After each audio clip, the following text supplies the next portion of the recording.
તો અમદાવાદમાં ચાંદીપુરા વાયરસની એન્ટ્રી થઈ ચૂકી છે। ચાંદખેડા વિસ્તારમાં 6 વર્ષનો બાળક ચાંદીપુરા વાયરસથી પોઝિટિવ આવતા તેને એસએમએસ હોસ્પિટલમાં સારવાર હેઠળ ખસેડવામાં આવ્યો હતો।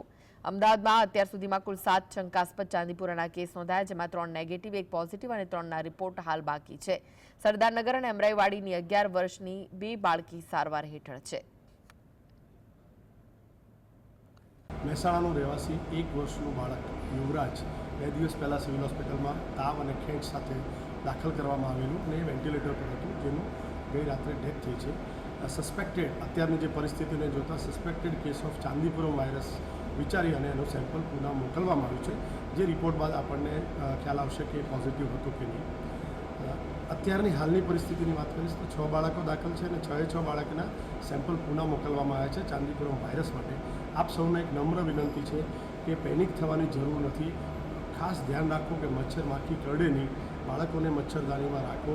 ફીવર આવે એટલે કે તાવ આવે કે ખેંચ આવે તો તાત્કાલિક આસપાસના બાળકોના ડૉક્ટરને મળી અને સારવાર ચાલુ કરાવો, જેથી કરીને આપણે લેટ સ્ટેજમાં હોસ્પિટલ